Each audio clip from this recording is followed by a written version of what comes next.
100 Facts About Zen Buddhism to Fall Asleep To. Welcome. Find a comfortable position, let your breathing settle, and allow yourself to drift into the ancient story of Zen Buddhism. We begin our journey not with sudden enlightenment, but with a single moment, centuries ago, that changed the course of spiritual history. Fact 1. Zen Buddhism traces its origins to a wordless transmission that occurred around 500 CE on Vulture Peak in India, where the Buddha held up a single flower before his assembled disciples. While thousands looked on in confusion, only one monk, Mahakasyapa, smiled in understanding. This silent exchange became known as the Flower Sermon, and it represents the very first transmission of what would become Zen, a teaching beyond words passed directly from mind to mind. Fact 2. The word Zen itself is derived from the Japanese pronunciation of the Chinese word Chan, which in turn comes from the Sanskrit word dhyana, meaning meditation or meditative state. This linguistic journey from India to China to Japan mirrors the physical journey the practice itself would take over more than 1,000 years. Fact 3. The legendary monk Bodhidharma, who lived in the 5th or 6th century, is credited with bringing Chan Buddhism from India to China. According to tradition, he traveled across treacherous mountains and arrived at the Shaolin Temple, where he would plant the seeds of what would eventually blossom into Zen. Bodhidharma was known for his fierce demeanor and uncompromising approach to meditation. The story goes that Bodhidharma, upon arriving in China, had an audience with Emperor Wu of Liang, a devoted Buddhist who had built many temples and supported countless monks. The emperor asked Bodhidharma what merit he had gained from these good works. Fact 4. When Emperor Wu asked about the merit of his Buddhist works, Bodhidharma famously replied, "No merit whatsoever."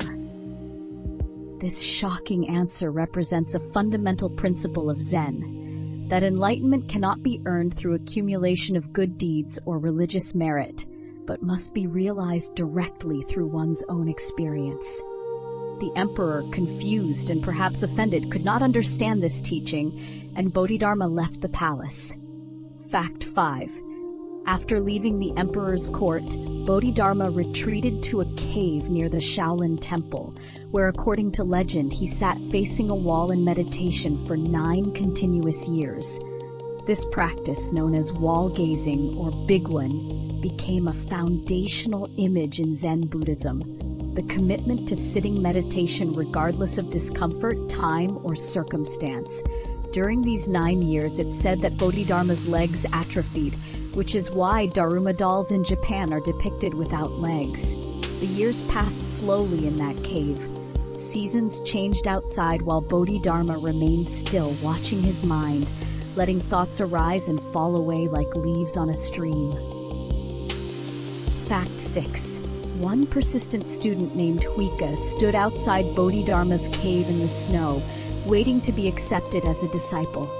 When Bodhidharma ignored him, Huika cut off his own arm to demonstrate his sincere commitment to the Dharma.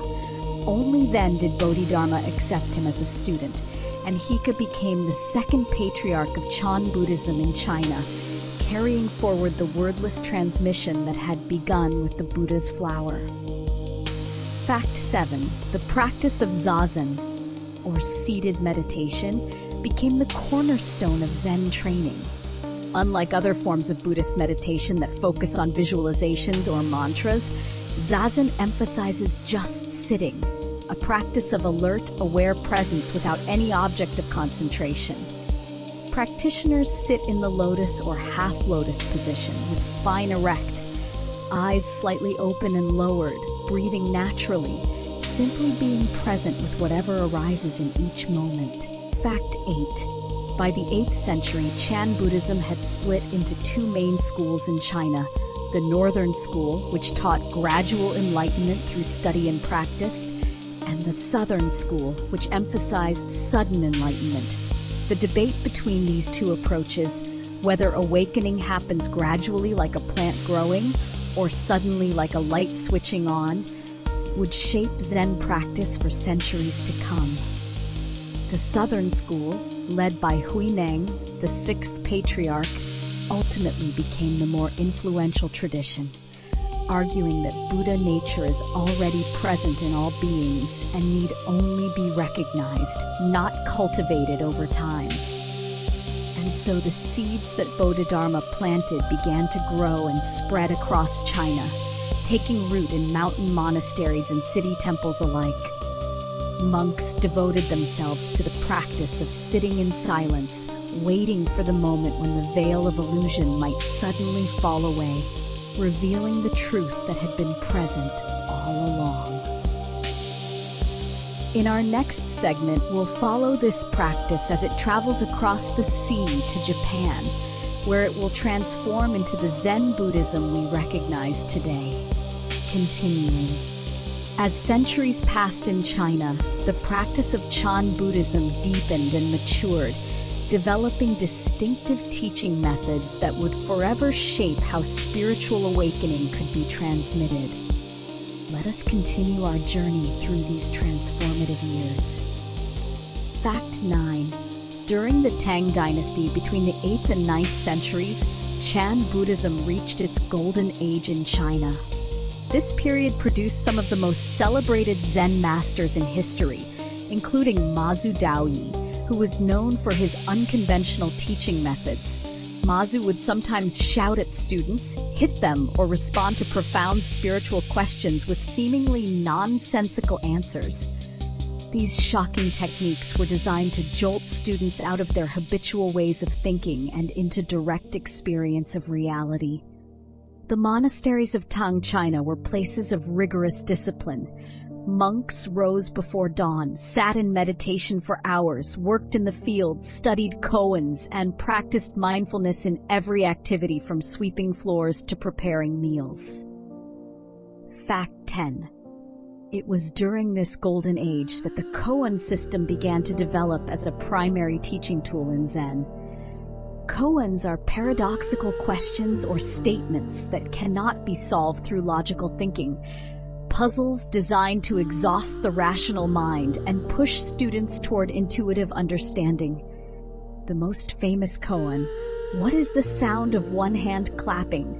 was created by the Japanese master Hakuin in the 18th century, but the tradition of using these enigmatic teaching stories began much earlier in China. Students would meditate on a single koan for months or even years, carrying it with them constantly until the moment of breakthrough arrived. One monk might contemplate, "What was your original face before your parents were born?" Another might wrestle with, "Does a dog have Buddha nature?"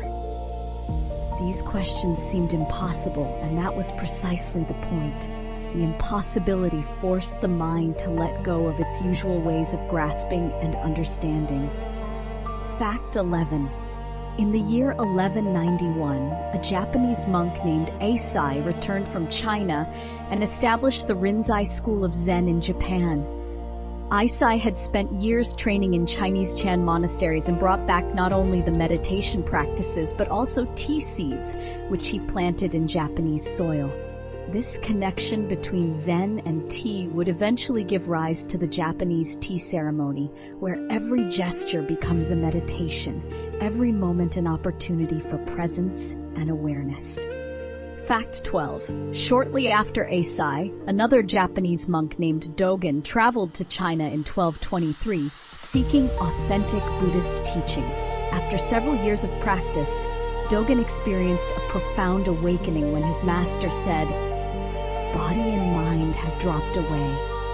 Dogen returned to Japan in 1227 and founded the Soto school of Zen, which emphasized shikantaza, or just sitting, without koans or any other technique, simply the practice of sitting itself as the expression of enlightenment, not as a means to achieve it. The rain fell softly on the monastery roofs. Inside, rows of monks sat perfectly still, embodying the teaching that practice and enlightenment are not two separate things, but one unified reality. Fact 13.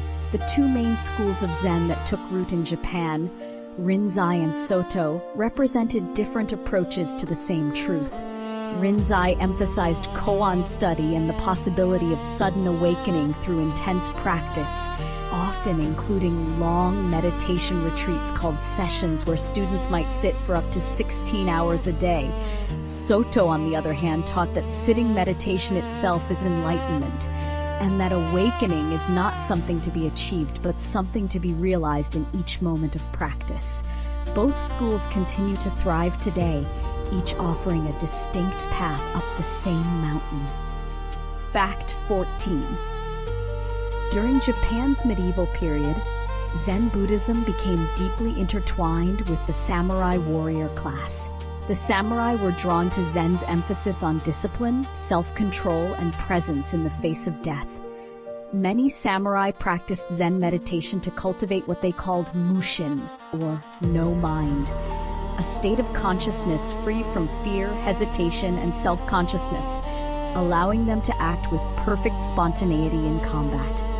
This relationship between Zen and martial culture profoundly influenced Japanese society and gave rise to the concept of Bushido, the way of the warrior.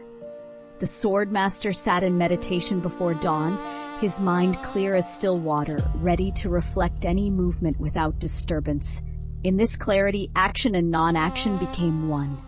Fact 15. Zen practice eventually permeated nearly every aspect of traditional Japanese culture, giving birth to distinctive art forms that expressed Zen principles of simplicity, naturalness, and direct experience. Calligraphy became a meditation where the quality of mind during creation was considered inseparable from the beauty of the finished work. Flower arrangement, or ikebana, transformed into a spiritual practice emphasizing asymmetry, space, and the fleeting beauty of natural forms. Even archery evolved into kyudo, where hitting the target became secondary to the quality of presence and unity between archer, bow, and target. Fact 16. The Zen aesthetic that emerged in Japan introduced concepts that would influence art and design for centuries. Wabi-sabi, the appreciation of imperfection, impermanence, and incompleteness, taught people to find beauty in a cracked tea bowl or weathered wood. Ma, the principle of negative space or emptiness, showed that what is not present is as important as what is.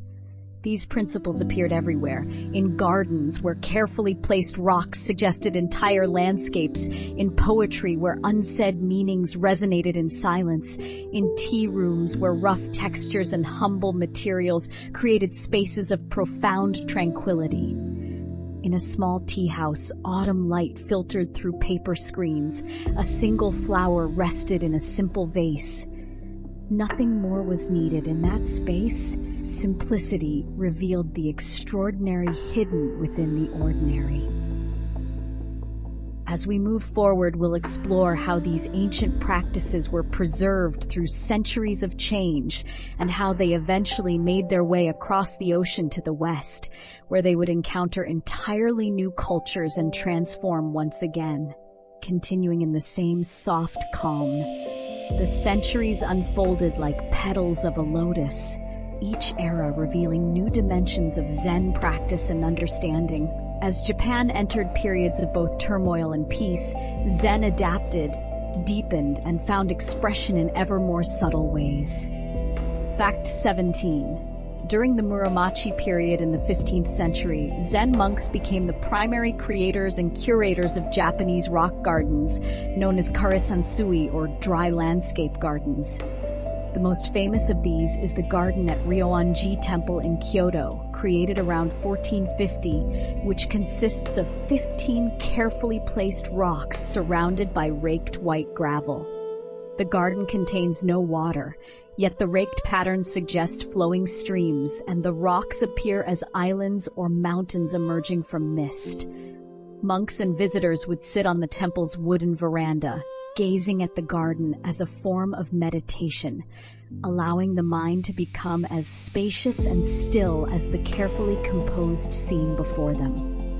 The rake moved slowly through the gravel, leaving parallel lines that suggested infinite distance. Each stroke was deliberate, mindful, a meditation on impermanence. For tomorrow the lines would be raked again, the pattern renewed, nothing fixed or permanent.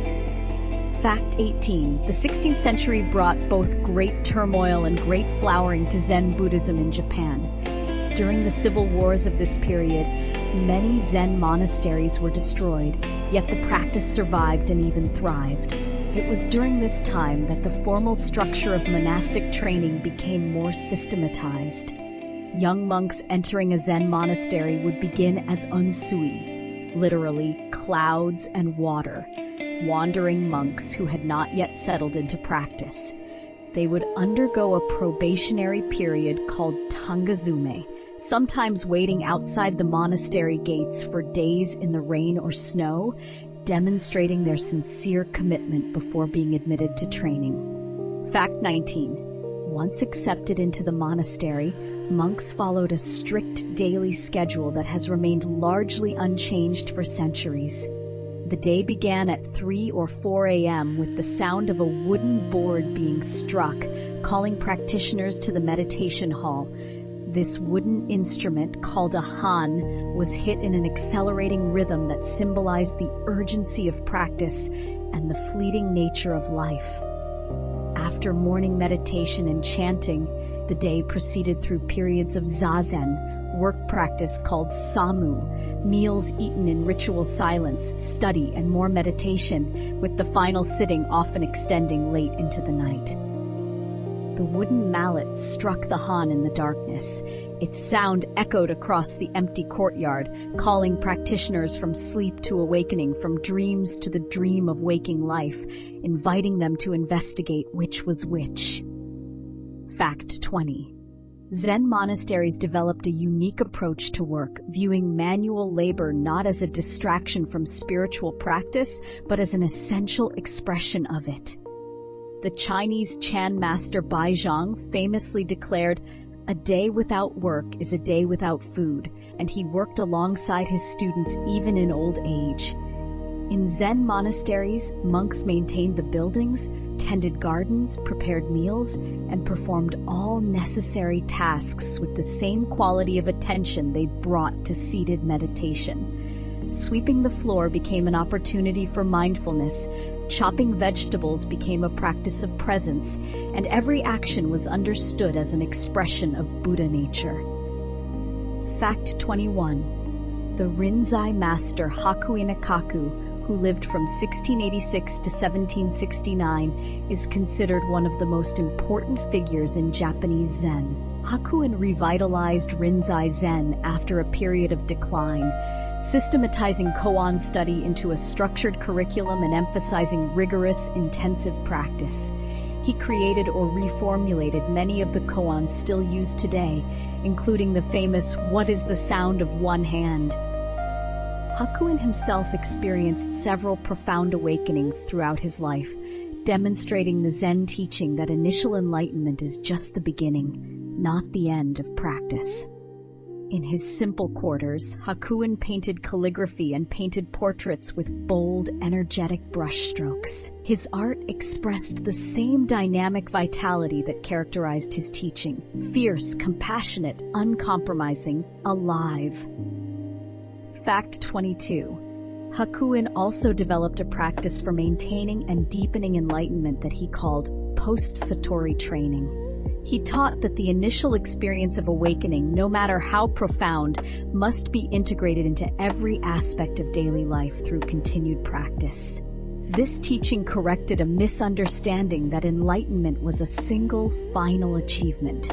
Instead, Hakuin emphasized that realization must mature through years of practice, becoming stabilized through encounters with life's challenges until there is no gap between awakened understanding and moment-to-moment experience. Fact 23. During the Edo period in Japan from 1603 to 1868, the country entered an era of relative peace and isolation from the outside world. During these centuries, Zen arts flourished in new ways. Haiku poetry, pioneered by masters like Basho, distilled Zen insights into 17-syllable verses that captured fleeting moments of natural beauty and sudden recognition. Basho himself lived simply, often traveling on foot through rural Japan, and his poems expressed the loneliness of the spiritual path and the joy of discovering enlightenment in ordinary moments. A frog jumping into a pond, the sound of rain on leaves, silence settling after a cicada's cry. An old pond, a frog jumps in, the sound of water. In 3 lines, a world of meaning. In one splash, the sound of awakening. The poem ended, but its resonance continued in silence. Fact 24. As the Edo period drew to a close and Japan began to open to the West in the mid-19th century, Zen Buddhism faced new challenges and opportunities. The Meiji Restoration of 1868 brought rapid modernization and, initially, persecution of Buddhism as Japan sought to establish Shinto as the state religion. Many temples lost their land and patronage, and some Zen practitioners began to wonder if their ancient tradition could survive in the modern world. Yet this crisis also prompted Zen teachers to articulate their tradition in new ways, making it accessible to lay people and eventually preparing the ground for Zen's journey to Western countries. The temple bell rang across the valley as it had for centuries, but now trains passed in the distance, carrying the sounds of a changing world. The practice remained, sitting still, breathing, watching the mind, finding stillness amid motion, silence amid noise, the eternal present moment regardless of what century appeared on the calendar. In our next segment, we will cross the Pacific Ocean and witness how Zen Buddhism encountered Western culture, bringing its timeless teachings to new soil, new languages, and new minds hungry for direct experience of truth in the same soft cone. As the 19th century turned to the 20th, the ancient practice that had traveled from India to China to Japan prepared for its longest journey yet. Across the vast Pacific Ocean to lands where Buddhism was almost entirely unknown. This crossing would transform both Zen and the cultures it encountered. Fact 25. The first significant introduction of Zen to the West came through the World Parliament of Religions held in Chicago in 1893.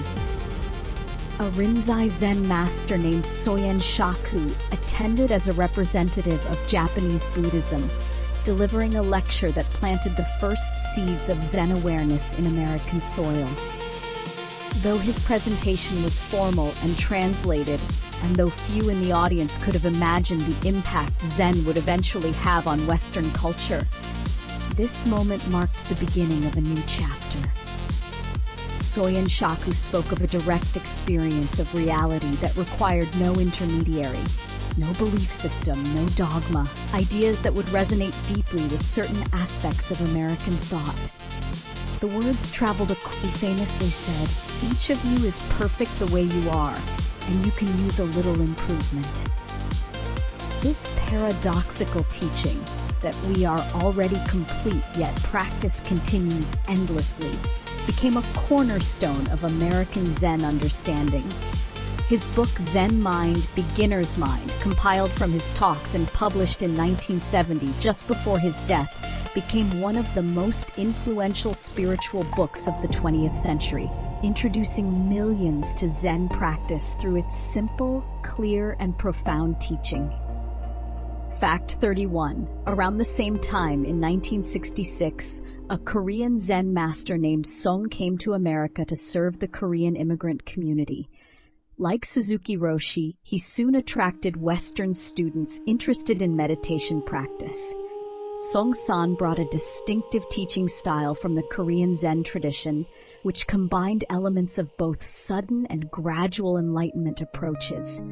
He often taught using what he called Dharma combat, rapid-fire exchanges of questions and answers designed to test a student's understanding beyond intellectual concepts. He would ask, "What are you?" or "What is your true self?" demanding responses that came from direct experience rather than learned knowledge. The master's staff hit the floor sharply. "Don't know mind," he would shout, pointing students toward the clear, open awareness that exists before thinking divides experience into subject and object, before concepts label and categorize reality. Fact 32. The 1960s and 70s brought an explosion of interest in Zen and other forms of Eastern spirituality among young Americans seeking alternatives to conventional Western religious traditions. Zen centers, meditation groups, and monasteries began appearing across the United States and Europe. However, this period also revealed challenges in transplanting an ancient Asian practice into Western soil.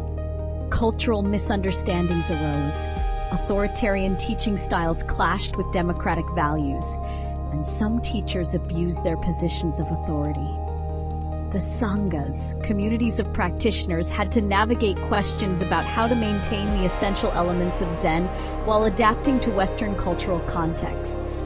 What could be translated? What was universal? What was specifically Japanese or Chinese culture rather than essential Dharma?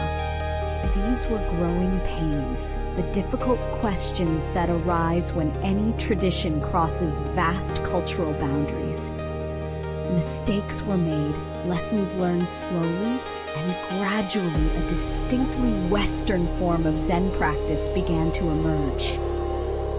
As we continue, we'll explore how Zen practice evolved in the West, how it influenced art, literature, and psychology, and how contemporary practitioners around the world continue to sit in meditation, maintaining a practice that stretches back through centuries to that wordless smile on Vulture Peak.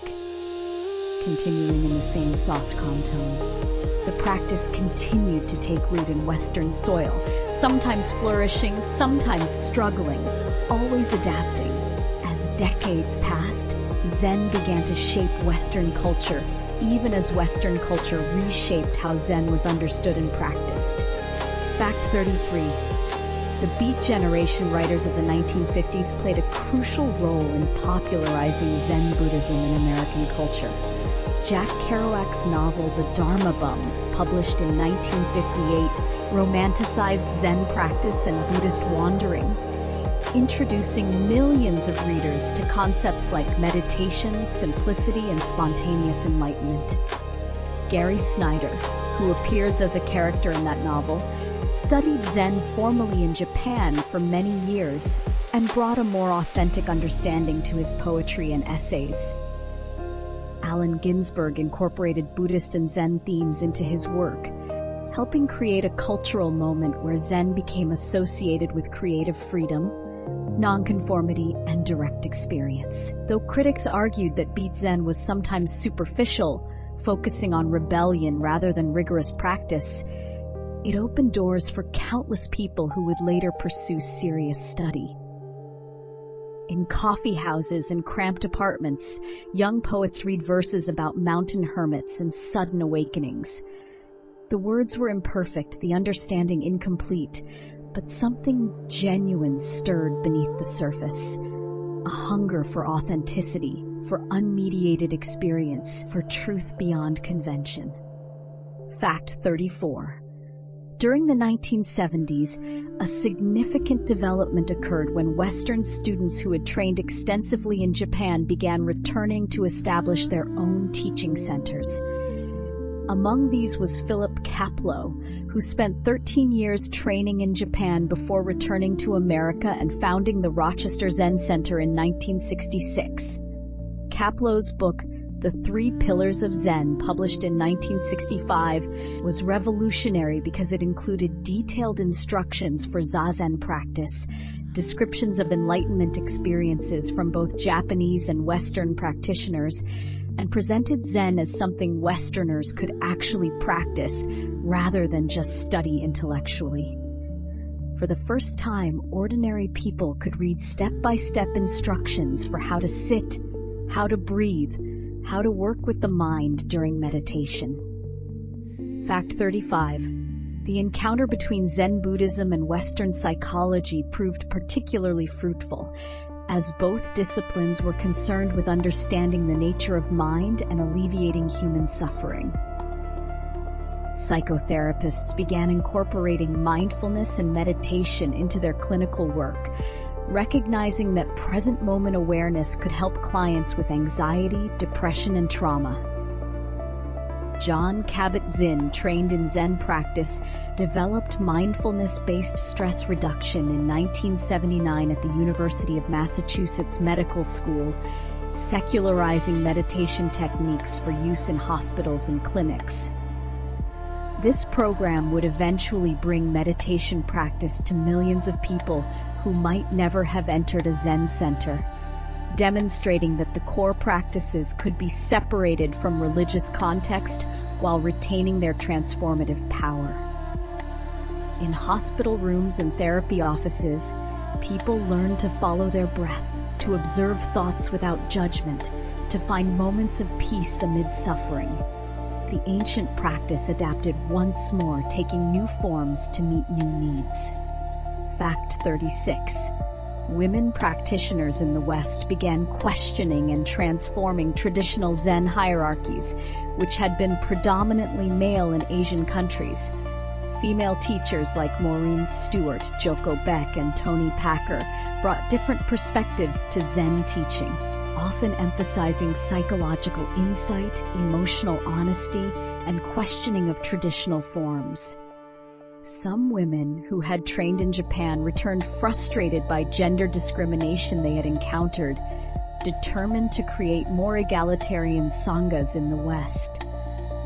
This feminist influence helped Western Zen evolve beyond some of its patriarchal cultural elements, asking which aspects of traditional practice were essential Dharma and which were changeable cultural expressions. The conversation continues today as Zen communities work to embody both ancient wisdom and contemporary values of equality and inclusion. Fact 37. The 1980s and 90s brought a period of maturation for Western Zen. As second-generation teachers, Westerners trained by the first wave of Asian masters began leading communities and authorizing their own students to teach. This transmission represented a milestone. Zen was no longer simply an import from Asia, but had become genuinely rooted in Western culture.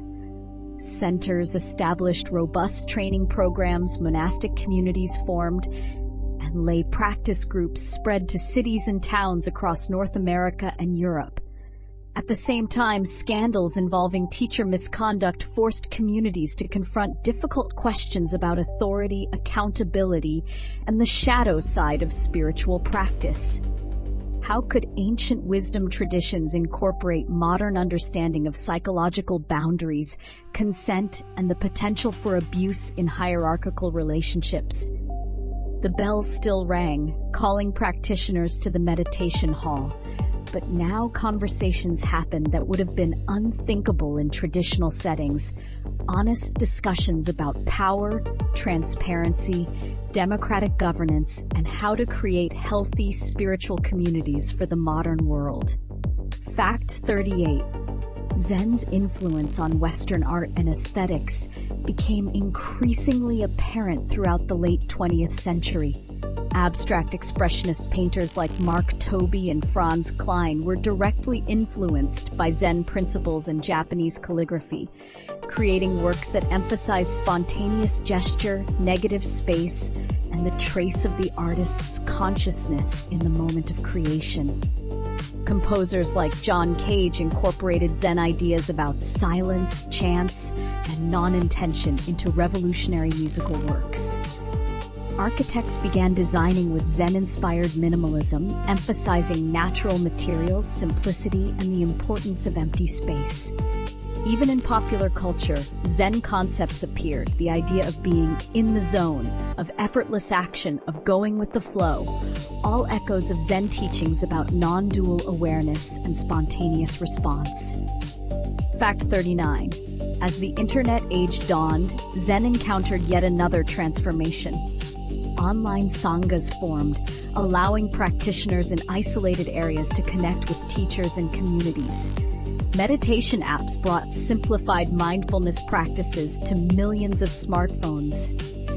Neuroscientists began studying experienced meditators using brain imaging technology, documenting measurable changes in brain structure and function associated with long-term practice.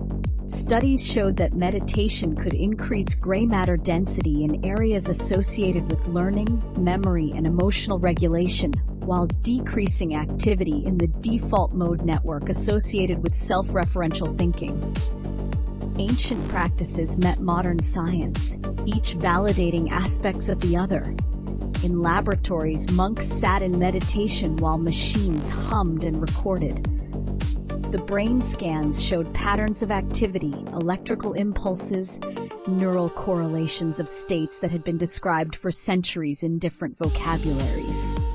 The data accumulated, yet the essential experience remained intimate, subjective, immediate, something that could be pointed to but never fully captured in measurements.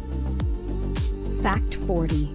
By the early 21st century, Zen had spread to every continent, taking on distinctive characteristics in different cultures. In Latin America, Zen communities incorporated local spiritual traditions and social justice concerns. In Europe, Zen dialogue with Christian contemplative traditions produced unexpected insights. In Australia, practitioners explored connections between Zen and Aboriginal concepts of time and consciousness. Back in Asia, modernized forms of Zen were influenced by what had happened in the West, creating a feedback loop of mutual influence. The practice that had traveled from India to China to Japan to the West was no longer contained by any single cultural expression, but had become in some sense a global heritage, still rooted in ancient traditions, yet flowering in contemporary forms. As we move toward the completion of our journey, we'll explore the essential teachings of Zen practice. What actually happens in meditation, what practitioners discover, and how this ancient wisdom continues to offer guidance for modern lives filled with complexity, speed, and constant distraction. Continuing in the same soft, calm tone. Having traced Zen's journey across continents and centuries, let us now turn inward, exploring the actual practice itself. What happens when someone sits down on a cushion, faces a wall, and begins the simple, profound work of meditation? Fact 41. The physical posture of zazen is more than mere positioning of the body. It is considered an expression of awakened mind itself. Practitioners typically sit on a round cushion called a zafu, with legs crossed in full lotus, half lotus, or Burmese position, though chairs are also used when necessary. The spine is held naturally erect, as if the crown of the head were gently lifting toward the ceiling, with the chin slightly tucked. The hands rest in the cosmic mudra, the left hand cradling the right, palms upward, thumbs lightly touching to form an oval. The eyes remain open, lowered at a 45-degree angle, gazing softly at the floor without focusing on anything in particular. This posture embodies alertness without tension, relaxation without collapse, a middle way between striving and drifting. In a meditation hall, a row of practitioners sits perfectly still. The morning light angles through high windows. In the silence, small sounds become clear. The creak of a floorboard, a distant bird, the whisper of breath moving through still bodies. Fact 42. The instruction for shikantaza, the just sitting practice of Soto Zen, is simultaneously the simplest and most challenging in all of Buddhism. Sit upright, be present, and do nothing else. There is no counting breaths, no visualization, no mantra, no object of concentration. Instead, practitioners maintain open awareness of whatever arises, thoughts, sensations, sounds, emotions, without grasping at pleasant experiences or pushing away unpleasant ones. Dogen taught that this practice is not a means to enlightenment, but is itself the expression of Buddha nature. In simply sitting with wholehearted presence, nothing more is needed. The goal and the path are one. Fact 43. In Rinzai Zen, by contrast, practitioners work intensively with koans, those paradoxical questions that cannot be answered through logic or learned knowledge. A student might be assigned Mu, the first koan in the Gateless Gate collection, which asks, "A monk asked Joshu, 'Does a dog have Buddha nature?' Joshu answered, 'Mu.' The student must not analyze this intellectually, but must become one with the question, carrying it constantly, sitting with it, breathing it, until the barrier between subject and object dissolves and direct understanding arises. Teachers meet privately with students in Dokusan interviews, testing their understanding, rejecting intellectual explanations, waiting for the response that comes from genuine realization rather than conceptual understanding. The student sits hour after hour, the koan burning in consciousness. Mu. What is Mu? The question devours thoughts, exhausts interpretations, demands everything. Then one day or one night, or in some unexpected moment, a sound, a sight, a sudden letting go, and understanding blooms where there was only confusion. Fact 44. The experience of Kensho or Satori, seeing into one's true nature, is described across centuries of Zen literature with remarkable consistency. Practitioners report a sudden dropping away of the sense of separate self, a direct perception of interconnectedness, a recognition that the distinction between subject and object is a mental construct. Colors appear more vivid, sounds more immediate, ordinary things, a cup, a tree, a face, reveal themselves as miraculous. There is often profound peace, joy, or laughter at the cosmic joke that what was desperately sought had been present all along. Yet Zen masters consistently emphasize that this experience, however profound, is just the beginning. After enlightenment, the laundry, as the saying goes, the insight must be integrated, stabilized, and expressed through continued practice and daily life.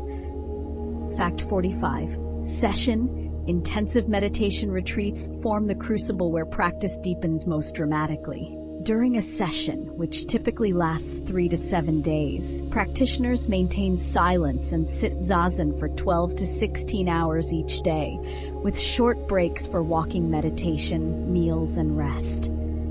The schedule is rigorous, rising at 4 a.m., sitting periods lasting 30 to 40 minutes, continuing until 10 p.m. or later.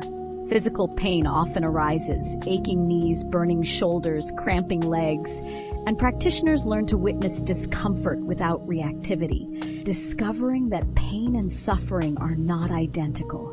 The mind goes through predictable cycles, initial calm, then restlessness, boredom, frustration, sometimes breakthrough into deeper states of concentration and clarity.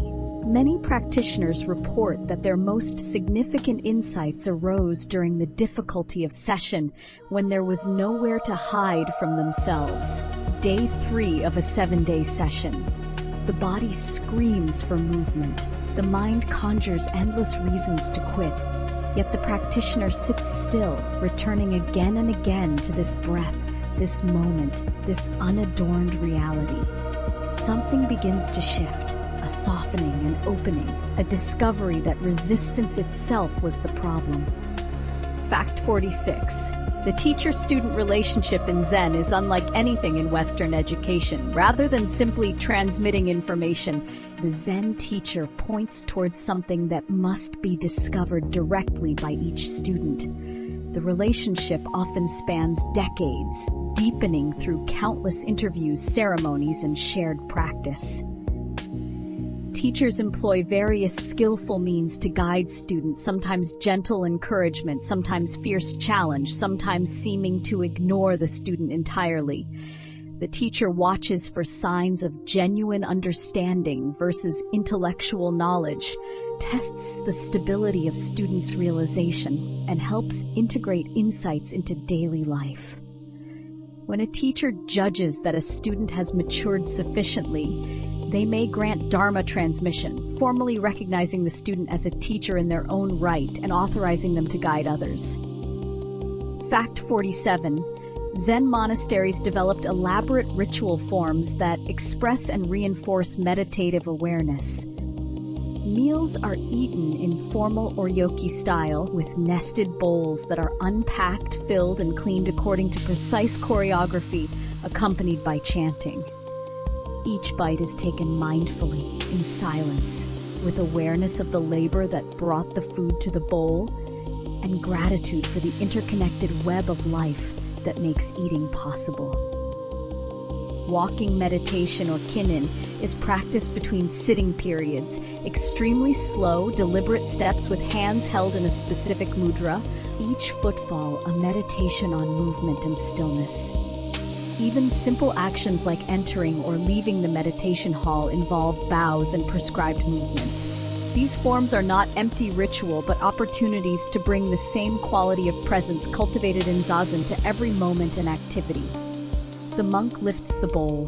The hands move with care, each gesture precise. Steam rises from the rice. The spoon moves from bowl to mouth, chewing, tasting, swallowing.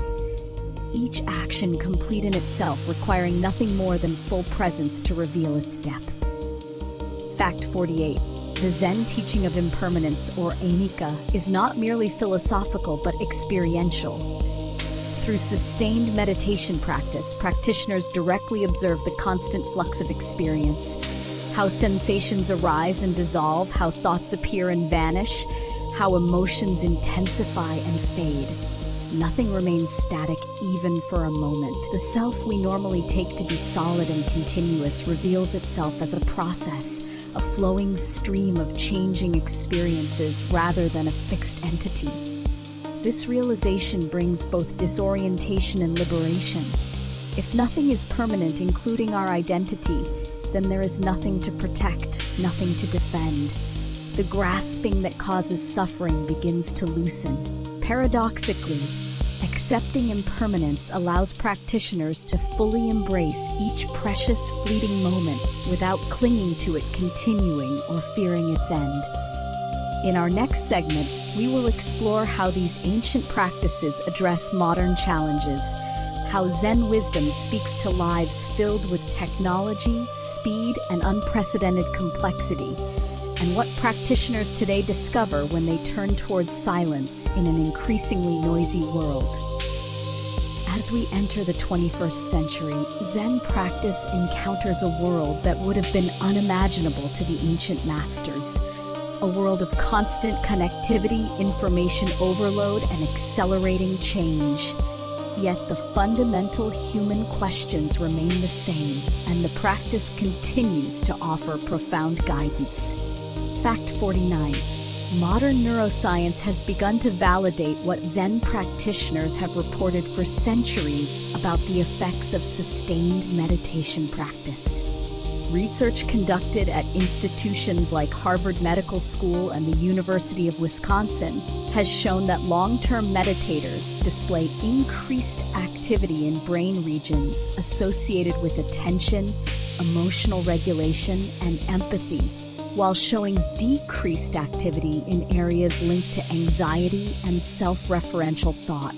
Studies of Zen monks with tens of thousands of hours of practice have revealed extraordinary abilities to maintain focused attention and to regulate their emotional responses.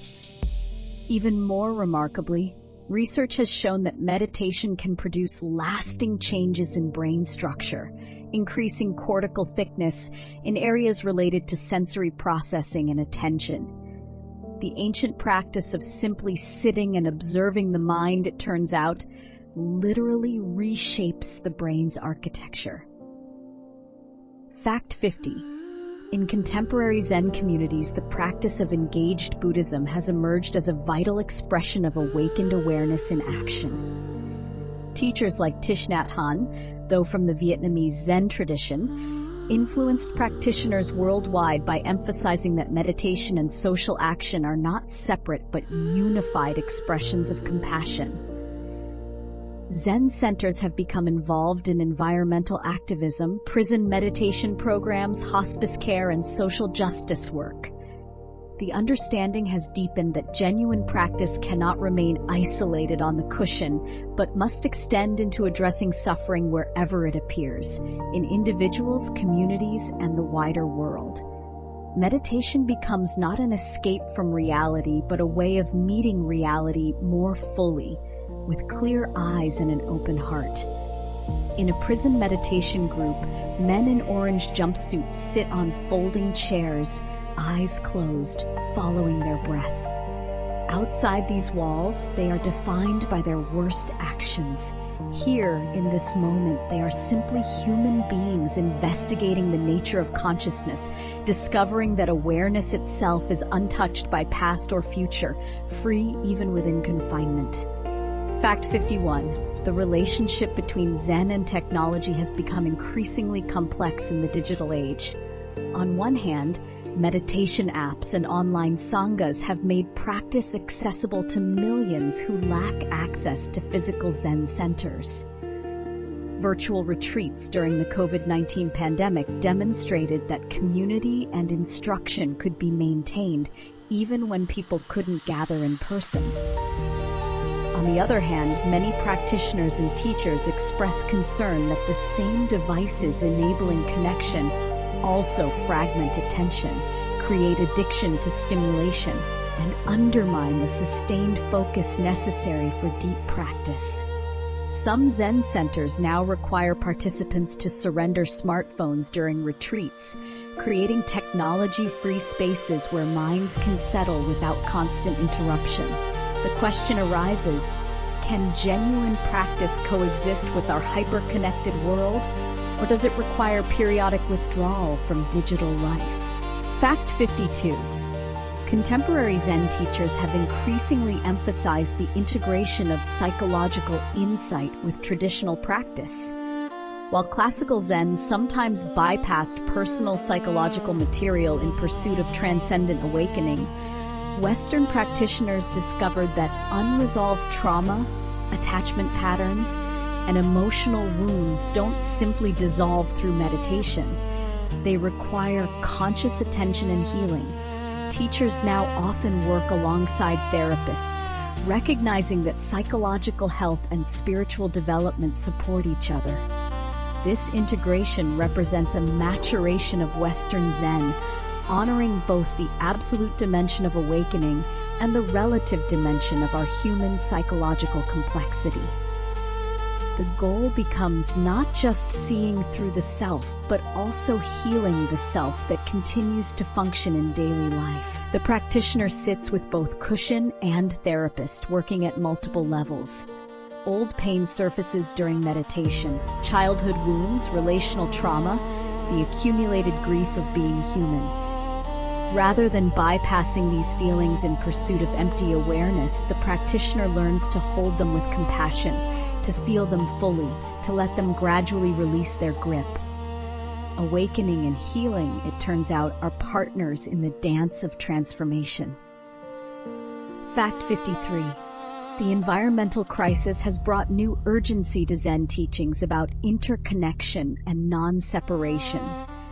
Teachers point out that the delusion of separate self extends to humanity's relationship with the natural world. We imagine ourselves as separate from nature rather than as expressions of it.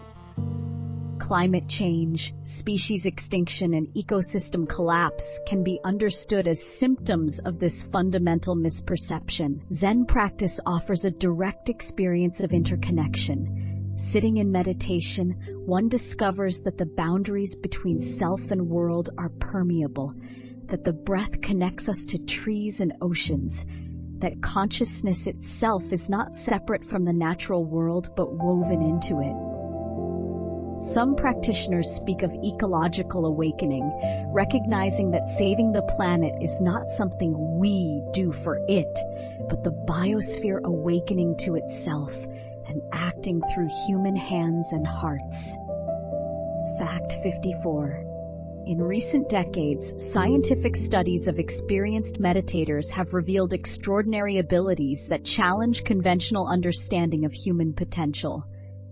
Tibetan and Zen monks with extensive practice have demonstrated the ability to maintain clear awareness during deep sleep states, to generate unusual brainwave patterns, and to voluntarily regulate supposedly automatic physiological processes.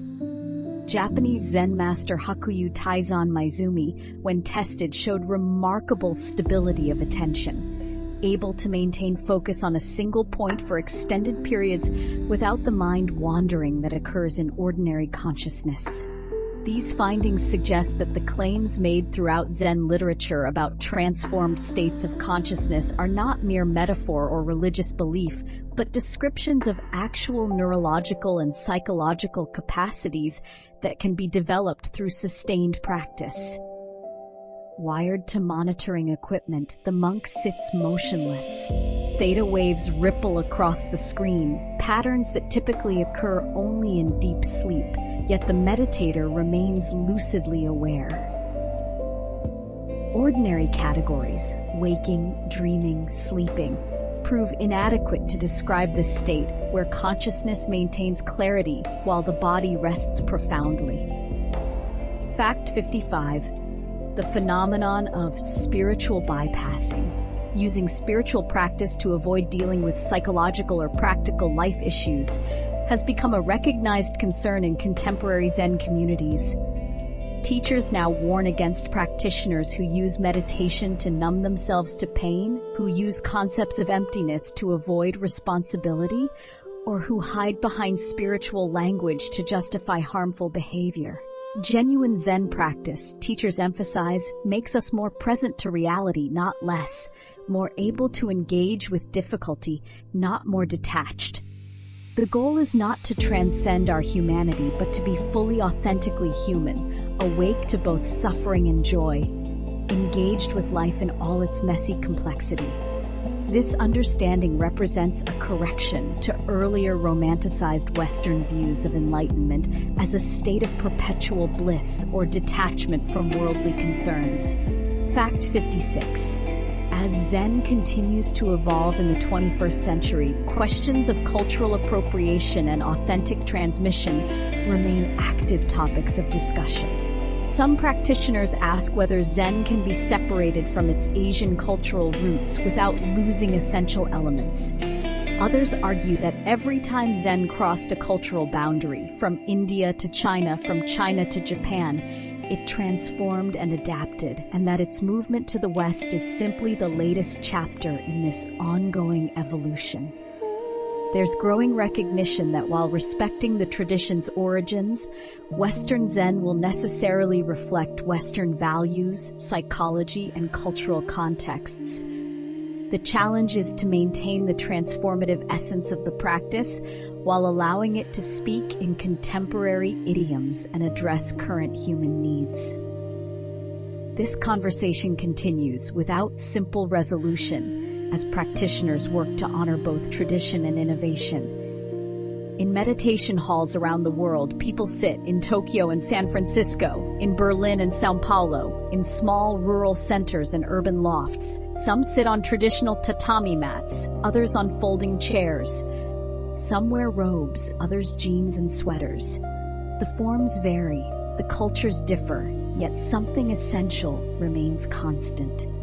Human beings turning towards silence, investigating the nature of mind, seeking to wake up from the dream of separation. As we approach the final segments of our journey, we'll explore the most intimate aspects of practice, the moment-to-moment experience of meditation, the insights that arise in stillness, and the ways that Zen wisdom continues to illuminate the eternal human questions about meaning, suffering, and freedom.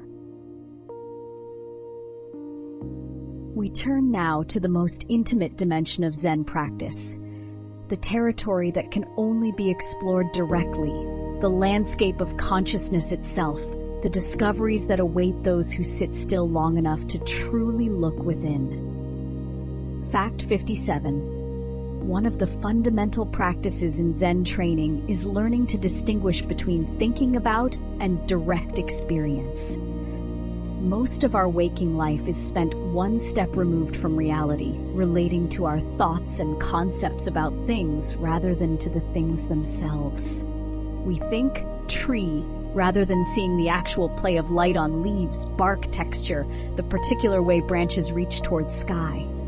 In zazen, this habit becomes visible. Practitioners notice how quickly the mind labels, categorizes, judges, and narrates, creating a constant commentary that obscures direct perception. Through sustained practice, gaps begin to appear in this commentary, moments of pure seeing, hearing, feeling, where reality presents itself without the mediating filter of conceptual thought. These gaps, at first fleeting, gradually expand, revealing a way of being that is more immediate, vivid, and alive than the thought-mediated experience we normally take as reality. The bird sings. Before the mind can think bird or song, there is simply sound arising in awareness, pure, unfiltered, complete. This is the world before language divides it into pieces, before the mind claims ownership, before experience becomes something happening to me. Fact 58. Zen masters throughout history have spoken of great doubt as a necessary stage on the path to awakening. This is not ordinary skepticism or uncertainty, but a profound existential questioning that grips the entire being. What am I? What is this? Why is there something rather than nothing? In Rinzai training, this doubt is deliberately cultivated through koan practice, intensified until it becomes an all-consuming burning question. Students report that in periods of deep practice, the koan pervades every moment, waking, eating, working, dreaming. The doubt becomes so intense that resolution is inevitable. The question must break open. This breaking open, when it comes, brings not intellectual answers but direct knowing, understanding that arises from the whole being, not just the thinking mind. Fact 59. The Zen concept of small self and big self illuminates a fundamental misidentification that causes human suffering. The small self is the ego, the biographical person with a name, history, preferences, fears, and desires, the I we normally take ourselves to be. Through meditation, practitioners discover that this small self is not the totality of who they are, but a limited perspective, like identifying with a single wave while being actually the entire ocean. Big self, or true nature, is the vast awareness within which all experience arises, not personal, not limited, not born, and not dying. This discovery doesn't erase the small self or make it wrong. Rather, it reveals it as a functional construct operating within a much larger context. Life continues. Bills must be paid, relationships navigated, but no longer from the cramped, anxious perspective of defending a separate self against a threatening world. Fact 60. The practice of don't know mind, emphasized particularly in the Korean Zen tradition, points toward an openness that precedes conceptual understanding. When asked, "What are you?" the appropriate response is not a philosophical answer, but a direct demonstration of not knowing. The clear, spacious awareness that exists before thoughts crystallize into fixed positions. This is not ignorance, but a kind of radical receptivity, a willingness to meet each moment fresh without projecting past knowledge onto it. Teachers point out that we don't actually know what the next moment will bring, what we truly are, or what anything fundamentally is. And acknowledging this not knowing opens us to reality as it actually presents itself rather than as our conditioning expects it to be.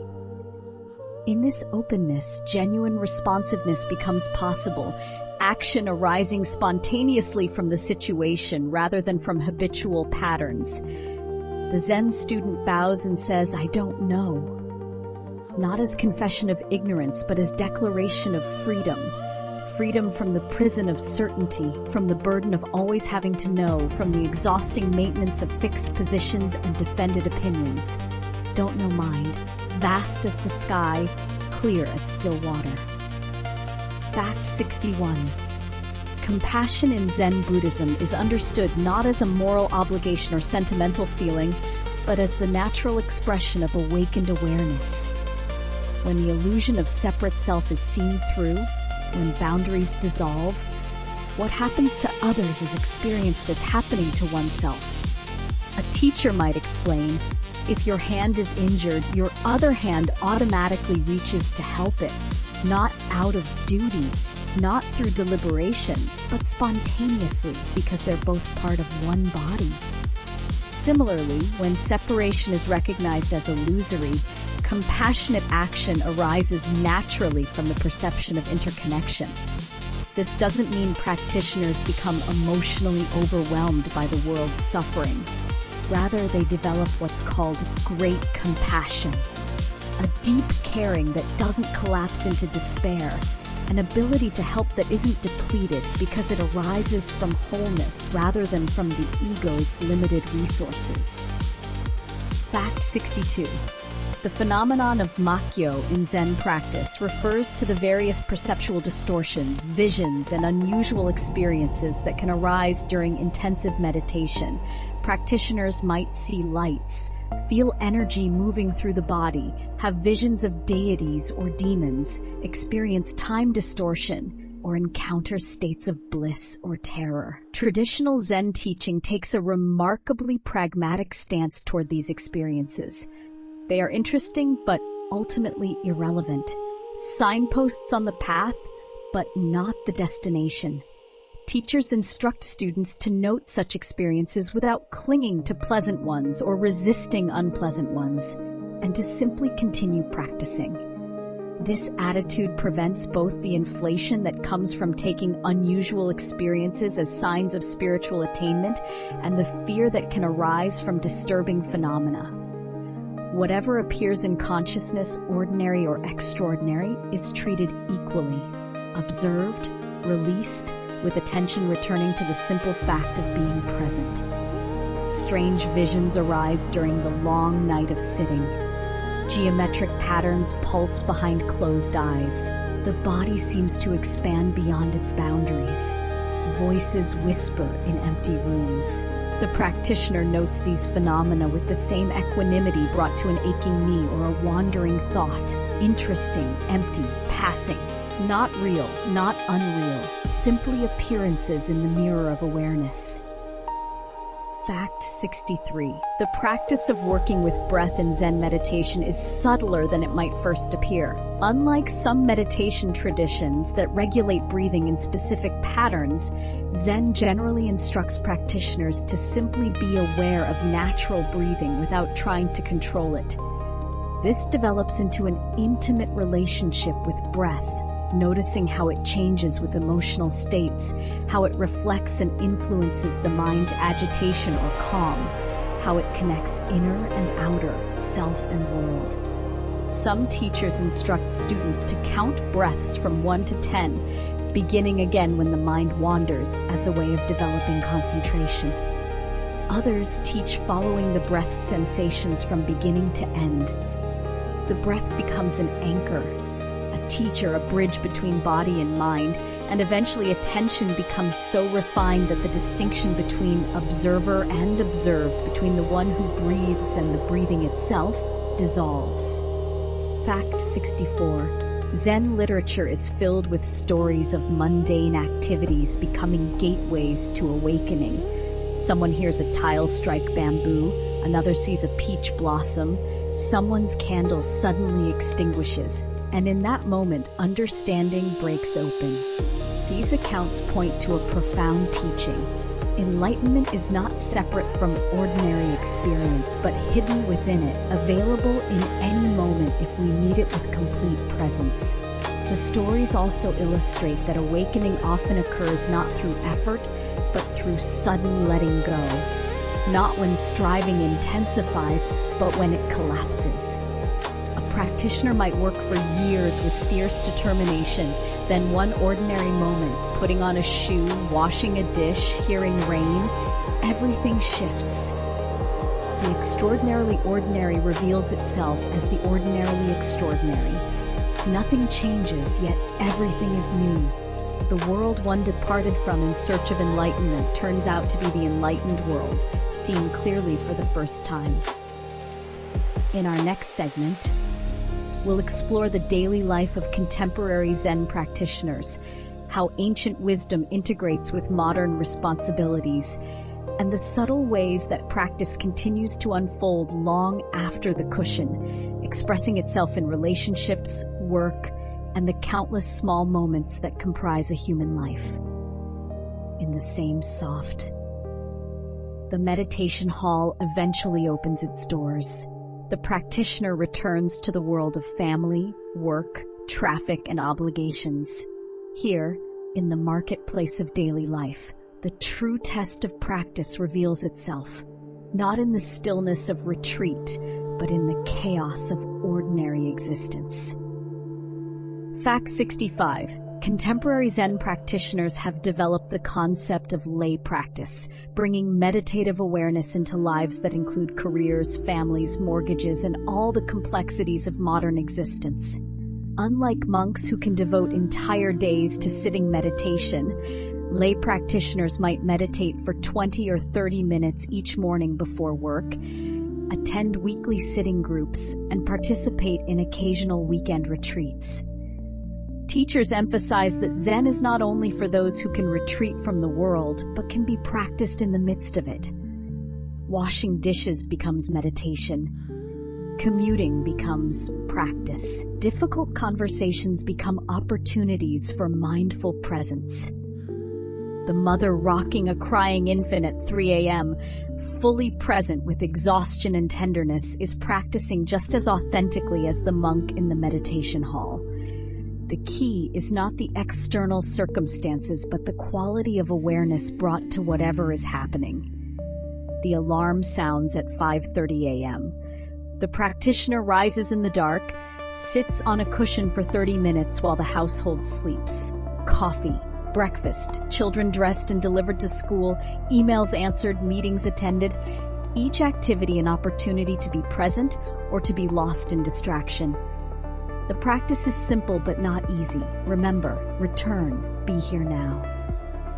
Fact 66. The relationship between Zen practice and creativity has fascinated artists for decades. Many practitioners report that meditation enhances creative work by quieting the inner critic, accessing deeper sources of intuition, and allowing spontaneous expression to flow without self-consciousness. The Zen concept of no mind or mushin describes a state where action occurs without the interference of deliberating consciousness. The painter's brush moves, the writer's words flow, the musician's fingers find notes without planning. This state combines complete mastery of technique with utter spontaneity, discipline with freedom. Jazz musicians speak of it, athletes call it the zone, and Zen identifies it as the natural functioning of consciousness when not obstructed by self-concern. The practice doesn't make one creative, but removes the obstacles to creativity that was always present. Fact 67. Zen teachings on death and dying have become increasingly relevant as practitioners age and face their own mortality. Unlike traditions that offer comforting visions of afterlife, Zen tends toward profound acceptance of not knowing. What happens after death? The classic Zen answer, when you're dead, you're dead. This isn't nihilism, but radical acceptance of impermanence, releasing the need for guarantees about continuation. Practitioners who work with dying patients report that this unflinching honesty can be liberating, releasing the dying from false consolations while supporting genuine presence with whatever is actually occurring. The practice becomes, can I be completely alive to this moment, even if it's my last? Can I release my grip on existence without collapsing into despair? Hospice workers trained in Zen mindfulness describe accompanying patients through the dying process with open-hearted presence, neither denying death nor being overwhelmed by it. In a quiet room, a practitioner sits with a dying friend, No pretense that everything will be fine. No elaborate stories about what comes next, just breath-by-breath companionship, hand holding hand, presence meeting presence. This, too, is practice, bearing witness to impermanence with tenderness and courage. Fact 68. The phenomenon of post-awakening practice addresses a misunderstanding that once enlightenment occurs, the work is finished. Teachers consistently emphasize that initial awakening is like being born, essential but only the beginning. The insight must be stabilized through continued practice, integrated into personality and behavior, and deepened through encounters with life's challenges. Some practitioners experience what's called falling from grace. After a profound opening, they find themselves once again caught in old patterns of reactivity, craving, or delusion. Rather than invalidating the awakening, this demonstrates that insight and conditioning exist on different levels. The insight remains true, but habitual patterns require patient, ongoing work. Practice after awakening focuses not on achieving something new, but on embodying and expressing what has been realized, closing the gap between understanding and lived experience. Fact 69. Modern Zen communities increasingly address social and political dimensions of practice, asking what it means to be awake in a world marked by injustice, inequality, and structural violence. Some practitioners argue that genuine practice must include working to reduce suffering at systemic levels, not just individual ones. Others maintain that Zen's primary contribution is cultivating individual transformation, which then naturally expresses itself in compassionate action. This creative tension has produced various forms of engaged practice. Meditation programs in underserved communities, Buddhist perspectives on economic justice, environmental activism rooted in interconnection teachings, and efforts to make predominantly white Zen communities more diverse and inclusive. The question persists: is awakening primarily personal or collective? Can individuals be truly free while participating in unjust systems? These koans have no simple answers, but wrestling with them represents Zen's ongoing evolution in contemporary society. Fact 70. The experience of ordinariness after years of practice surprises many practitioners who began with expectations of cosmic consciousness and perpetual bliss. Long-time meditators often describe their lives as remarkably ordinary. They still get frustrated in traffic, feel sadness and joy, have preferences and aversions. What's changed is not the content of experience, but the relationship to it. There's less identification with passing states, less resistance to what is, more capacity to be present with difficulty without being destroyed by it. The awakened life, it turns out, looks a lot like an ordinary life, just lived with more presence, ease, and capacity for genuine response. As one teacher put it, before enlightenment, chop wood, carry water. After enlightenment, chop wood, carry water. The activities remain the same. The one performing them has become transparent. The morning remains morning, coffee brewing, birds singing, traffic humming in the distance. Nothing special, nothing transcendent, just this ordinary miracle of being alive and aware. The search for something more, something other, has quietly dissolved. What remains is simple presence to what has always been here.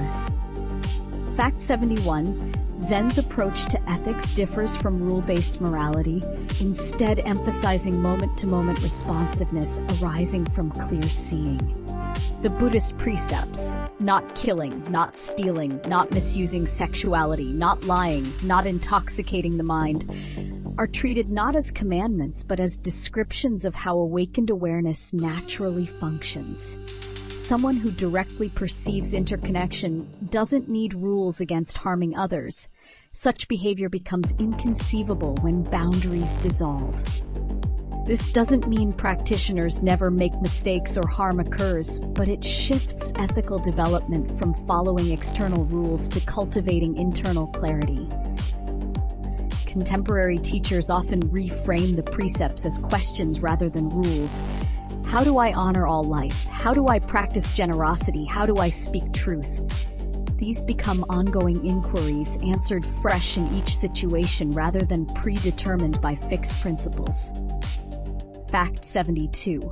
The transmission of Zen from teacher to student remains a mysterious process that resists simple explanation. It's not primarily transmission of information. Texts can convey that. It's not just learning techniques. Videos could demonstrate those. Something subtler occurs in the relationship. The teacher embodies certain qualities of being: presence, clarity, compassion, freedom, and the student's prolonged exposure to these qualities somehow catalyzes their development. The metaphor often used is of one candle lighting another. The first flame isn't diminished, yet the second now burns. Teachers watch for signs that students have genuinely digested the teaching rather than merely intellectually understood it. That realization has penetrated their being and begun expressing through their actions, speech, and presence. When this maturation is recognized, formal Dharma transmission acknowledges what has already occurred. The continuation of an understanding that has passed mind to mind for 2,500 years, adapting to each new vessel while maintaining its essential nature. In our final segment, we'll complete our journey through Zen Buddhism, reflecting on what this ancient practice offers to our contemporary moment and how its timeless wisdom continues to illuminate the path of being fully human, fully alive, fully awake. 10th 10 minutes, continuing in the same soft. As we approach the completion of our journey through the vast landscape of Zen Buddhism, we return to where we began, to the simple, profound act of being present, to the mystery that unfolds when we stop running and finally arrive in this moment just as it is. Fact 73. The Zen concept of beginner's mind, popularized by Suzuki Roshi, points toward an attitude of openness and fresh perception that paradoxically deepens rather than diminishes with experience. In the beginner's mind, there are many possibilities. In the expert's mind, there are few. A true master approaches each moment, each student, each breath as if encountering it for the first time, without the staleness that comes from assuming we already know. This prevents practice from becoming mechanical repetition and keeps it alive, vital, responsive. The elderly monk with 50 years of practice sits down for morning meditation with the same curiosity and presence as on the first day, because this breath, this morning, this moment has never existed before and will never exist again. Beginner's mind is not naivety, but the wisdom that recognizes the absolute uniqueness of each arising moment. Fact 74. The relationship between silence and language in Zen teaching reveals a fundamental paradox. From the Buddha's flower sermon onward, Zen has emphasized direct transmission beyond words and letters. Yet Zen literature is vast. Thousands of sutras, commentaries, teachings, poems, and records of encounters between masters and students. The resolution of this apparent contradiction lies in understanding that Zen uses language to point beyond language, employs concepts to free practitioners from concepts. Words become fingers pointing at the moon. The wise look where the finger points rather than fixating on the finger itself. The most profound Zen teachings often occur in silence. A raised eyebrow, a struck bell, the space between words where truth resonates. Yet even silence is not the goal. The goal is intimate, direct knowing that may express itself through silence, through speech, through laughter, through any form appropriate to the moment. The master sits with the student in silence. Minutes pass, a bird calls outside. The master smiles, the student suddenly laughs. Understanding arrives not through any words spoken, but through the spacious presence they share. Later, they will drink tea together, perhaps discuss ordinary things. the profound teaching already transmitted in wordless communion. Fact 75. Modern scientific research into neuroplasticity, the brain's ability to reorganize itself throughout life, has provided biological confirmation for what Zen practitioners have long known experientially. Consciousness is not fixed but can be trained and transformed. Studies show that meditation practice can alter default patterns of neural activation, strengthen connections in areas associated with attention and emotional regulation, and even affect gene expression related to stress and inflammation. This suggests that the traditional Zen claim of transformation through practice is not metaphorical, but literal. Sustained meditation actually rewires the brain, creating new capacities for awareness, compassion, and equanimity. Yet Zen teachers caution against getting too excited about brain scans. The proof of practice lies not in laboratory measurements, but in reduced suffering, increased wisdom, and the capacity to meet life with greater freedom and love. Fact 76. The question of enlightenment itself, what it is, whether it's permanent, how to recognize it, continues to evolve in contemporary Zen discourse. Classical texts sometimes present awakening as a dramatic, unmistakable event that permanently transforms perception. Modern teachers often describe it more modestly, as a series of insights, deepening over time, requiring integration and stabilization. Some emphasize that enlightenment is not a state to attain, but our fundamental nature to recognize. We are already Buddha, already awakened, already free, and practice is simply the removal of obscurations, preventing us from recognizing this. Others maintain that genuine transformation requires years of effort and discipline.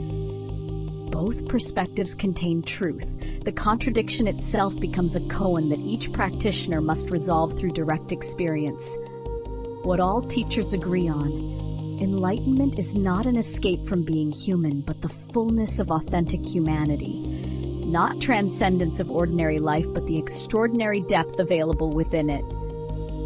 Fact 77. Zen communities worldwide continue to grapple with questions of accessibility and inclusivity, recognizing that the tradition has sometimes been presented in ways that exclude or marginalize certain groups.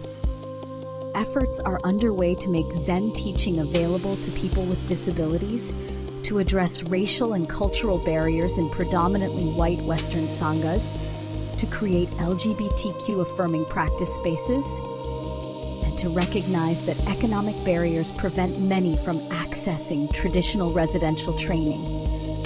Some centers offer sliding scale fees, online practice options, and adapted meditation postures for those with physical limitations. This work represents Zen evolving to embody its own teaching of fundamental equality, that all beings possess Buddha nature, regardless of body, identity, background, or circumstance. The challenge is creating practice communities that truly welcome everyone while maintaining the rigor and integrity of authentic training. In a community center in an underserved neighborhood, a diverse group gathers for evening meditation. Some sit on cushions, others in chairs. Languages and life experiences vary widely, yet when the bell rings and silence settles, all distinctions dissolve. Just breath, just presence, just this shared moment of turning inward. The Dharma adapts once more, finding expression in new voices, new bodies, new circumstances. Fact 78. The integration of Zen practice with psychedelic experience has become a topic of increasing interest and controversy in contemporary practice communities. Some practitioners report that substances like psilocybin or LSD provided glimpses of non-dual awareness that motivated them towards sustained meditation practice. Others warn that drug-induced states, however profound, differ fundamentally from the stable realization cultivated through years of practice. Traditional Zen, with its precept against intoxicating the mind, generally maintains skepticism about chemically induced spiritual experiences. Yet research into psychedelic-assisted therapy for trauma and depression has prompted some teachers to reconsider absolute prohibitions, acknowledging that these substances might serve as on-ramps to practice for some individuals. The question remains open. Can chemicals provide genuine spiritual insight, or do they offer only temporary glimpses that must be validated through traditional practice? Fact 79. The phenomenon of Zen's influence extending far beyond formal Buddhist practice reveals its relevance to contemporary culture. Mindfulness-based programs in schools teach children meditation techniques for emotional regulation. Corporate workplaces offer meditation rooms and mindfulness training to reduce stress and increase focus. Athletes use meditation to enhance performance. Therapists integrate mindfulness into treatment for anxiety, depression, addiction, and trauma. This widespread adoption raises questions. Is secularized mindfulness still Zen? Does extracting meditation techniques from their Buddhist context preserve the essential elements or dilute them beyond recognition? Some traditional teachers express concern about mindfulness, meditation stripped of ethical foundations and taught merely as a self-improvement tool. Others celebrate wider accessibility, trusting that even simplified practices can plant seeds that may eventually grow into deeper spiritual inquiry. Fact 80. As we complete our journey through 100 facts about Zen Buddhism, we arrive at perhaps the most important understanding. Zen is not ultimately about facts, concepts, or information. It is about direct experience, immediate presence, the wordless knowing that arises when we stop seeking and simply are. Every fact shared tonight points towards something that cannot be captured in facts, the living reality of this moment, the consciousness reading these words, the awareness within which all experience arises. The Buddha held up a flower. Mahakashyapa smiled. 25 centuries later, that transmission continues, not as historical information, but as present possibility. The invitation remains: put down the concepts, release the seeking, and discover what has always been here. The journey through history, teaching, and practice ultimately leads back to the simplicity of sitting still, breathing naturally, and being completely present with what is. The night deepens. Your breath continues its rhythm, in and out without effort or intention. Perhaps thoughts have quieted, or perhaps they still dance through awareness. Either way is perfect. The practice is not about achieving any particular state, but about being intimate with whatever is actually occurring. Right now, in this moment, you are experiencing exactly what Zen points toward: consciousness aware of itself, presence meeting presence, nothing lacking, nothing extra, just this. The ancient masters are gone, yet their teaching lives in anyone who sits still and looks within. The monasteries of Tang, China have crumbled, yet the same silence they honored is available here, now, in this room, in this breath. The journey we've traced across centuries and continents ultimately goes nowhere.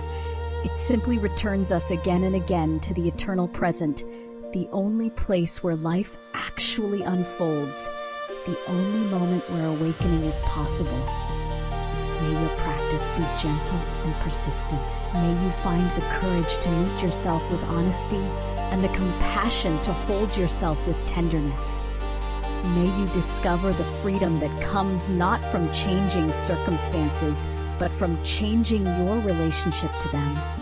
May you taste the peace that exists not at the end of seeking, but in the releasing of the seeker. And may you remember always that what you are searching for is not distant or difficult, not reserved for saints or masters, but present in every moment, in the feeling of breath entering your body, in the sound of silence between sounds, in the vast awareness that knows these words and will remain when they fade. The flower still blooms on Vulture Peak. The smile still passes from heart to heart. The practice continues, simple and profound, waiting only for you to begin, or to recognize that you have never not been practicing, never not been awake, never not been home. Rest well. The journey continues tomorrow and the next day, breath by breath, moment by moment, for as long as this precious human life endures.